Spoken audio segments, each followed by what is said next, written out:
Welcome to the Cyber Cookie, the podcast where we discuss all things cybersecurity. I'm your host, Dara Reynolds, and in this episode, we're talking to David McNamara, CEO of CommSec, about some important decisions for SMEs regarding their security journey. We'll discuss topics like the best long-term strategic decisions needed to be taken, whether it differs depending on the size of your organisation, what quick fixes can help, how has hybrid working impacted the risk, and how much does it cost to make an organisation cyber neutral. This episode is essential listening for any SME that wants to stay ahead of the curve in cybersecurity. So whether you're a small business owner, a cybersecurity professional, or just someone who's interested in learning more about cybersecurity, this episode is for you. Before we get started, I want to encourage you to follow, like, and share this podcast with your friends and colleagues. The more people who know about the Cyber Cookie, the more people we can help stay safe online. So without further ado, let's get started. Go ahead, David. What are the best long-term strategic decisions, actions needed to be taken by organizations? I suppose, first off, if I was starting out as a business, I would try and align to a standard information security framework standards such as ISO 27001 or NIST or one of those that will actually give you if structure and governance around IT security, so that when you do eventually go for the certification, you're already gathering the evidence, you already have controls in place. So strategically, that's what I would do. I'd make sure it's aligned to the needs of the business, obviously, and the goals of the business. In terms of not only the business strategy, but the overall IT strategy as well. Great. Okay.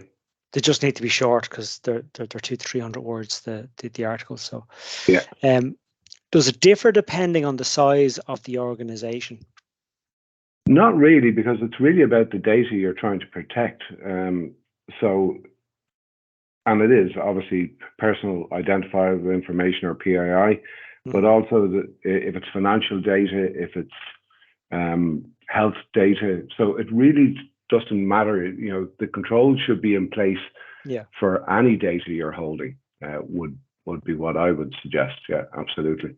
Yeah, if the question was, does it depending on the size of the budget of the organisation, that'd be a totally different question. And obviously, you can do more with more money, and you have to be clever, box clever with budgets. So. Yeah. If the question was slightly different in terms of budget, what would your answer be? Well, it depends on budget. Yeah, how much can you afford to spend, and where should you spend it? What's the best bang for your buck? Again, it's aligning to one of those standards will give you an understanding of the gaps where you are against kind of best practices. So therefore, you can start using, your budget, get the quick wins first of all, and put a plan in place for maybe investing it as you go up the stack and start to get more business in. Like every company, when they start off, is small. So it's really how much do you spend? You're not going to spend millions on security when you can put in place a plan and just grow with the needs of the business. Yeah. Yeah. And what would those quick fixes be? Maybe a couple of bullet points. Yeah, well, it's like I've always said, there's three things that you really need to be doing that will help secure your infrastructure is one, enable MFA wherever you can, so multi-factor authentication. So the second method of verifying your credentials coming in. The second thing is do your security patches. Absolutely make sure they're done at all costs, because that's where the vulnerabilities are exposed. And that's where the would-be malicious actors get in. And the third thing I would suggest would be educate your users as much as possible, yourself and your users. Make sure you know what the types of risks are to your business and how hackers and attackers can get in. Yeah, you're probably assuming they already have a decent anti-ransomware, anti-malware package in place, and they have firewalls. Yeah, like you're assuming that you don't even need to have that. Those three things alone, if you're using applications outside, like so Sage accounting, for example, make sure MFA is on. Yeah. Any of that other applications that you're using, you need to run your business, make sure you have that in place. But educating your users is key, and the security patches. Yeah, I think I read there one of the statistics, really in the high 90s%, if you have MFA turned on, you'll thwart, a lot of those attacks. So that's one statistic the journalists can look up. Yeah, including your backups, put an MFA on your backups as well. And encrypt your backups. The other quick win you can do. Doesn't cost a whole lot of money to do. So, sure. Yeah. Do organizations need outside help, or can they hire internal experts? What's your opinion on that? Well, it really depends on the size of organization as well. And again, what data you're going to protect. Like banks typically would have their own security teams in place. But for companies who can't afford that level of security and just hiring people to do IT security, use external help where possible. Managed service providers like ourselves, for example, would specialize in that and get advice from experts. And it won't cost you a fortune either. Like trying to hire somebody, maintain them, keep them in place can be quite costly. So using a third party, like even our CISO as a service, our DPO as a service, can be quite useful. If you're just getting advice, 1-2 days a month, that can work very well for a lot of organizations who are our clients at the moment and really value that service. Yeah, that's a good one. We hear this question a lot. What is more dangerous, technical issues or human risk? It can be both, but typically human risk. So that's one of the biggest,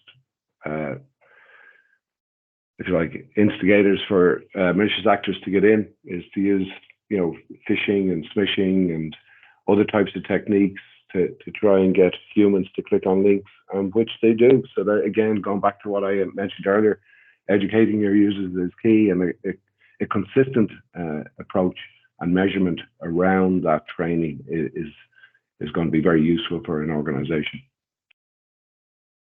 Yeah. The next question, how has hybrid working impacted the risk? Well, it's increased it substantially, really, because people are working remotely. They're hungry for information. They're working in isolation. They can't turn around and talk to a colleague to say, I just got this phishing or this email in. Is this legit? So they might try and click on links that they shouldn't. Could be spear phishing, just targeting them. Maybe CEO fraud. So the risks are increased significantly based on hybrid working. Yeah, sure. We've seen bring your own devices as well, come into that mix as well. How much does it cost? Just one more. How do you audit what is necessary and what's at risk? So again, this is going back to what I mentioned at the beginning, which is look to a standard and audit against that standard to see what your exposures are. So that way you can identify the risks to your particular business and the data that you're managing on behalf of your clients as well, and who has access to it. Why do they need access? Is MFA in place? How is it secured? Is it encrypted? Are laptops encrypted? So there's lots of different questions you can ask, but again, go to a standard and base it on that, because at least that will give you a gap analysis of where you are versus where you should be. That's great. You might have touched on this already, but how much does it cost to make an organization cyber neutral? Does it depend on size, etc.? Again, it's down to what you're protecting and the risks to your business. The more people you have, the more likelihood that there's going to be risks.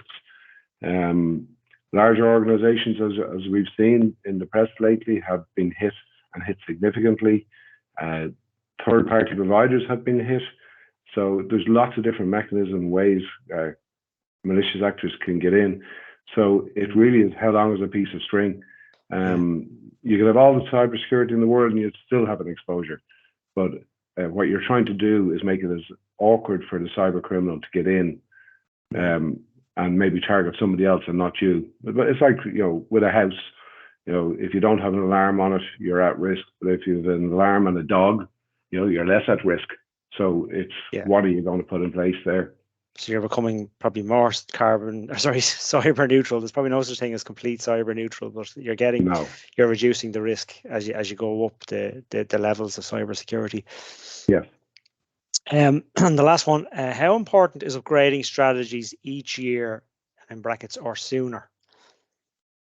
Well, I think with any strategy, it needs a view between kind of 18 months to 3 years, ideally. Yeah. And obviously checking what's happening in the market as well, like the latest threats that come out, and maybe adapt those strategies to fulfill your business needs, and how you're going to operate securely in business. So keeping an eye on those threats out there as well is just as important part of your strategy, because new ones come out all the time, as we've seen recently as well with the COP group. So again, that's actually worth mentioning. And that's a wrap for today's episode of the Cyber Cookie. Thank you for listening. I hope you found this episode informative and helpful. If you have any questions or comments, please feel free to reach out to me at solutions@commsec.ie. You can also find more cybersecurity resources and services on our website at www.commsec.ie. That's COMMSEC. Thanks again for listening, and we'll see you next time.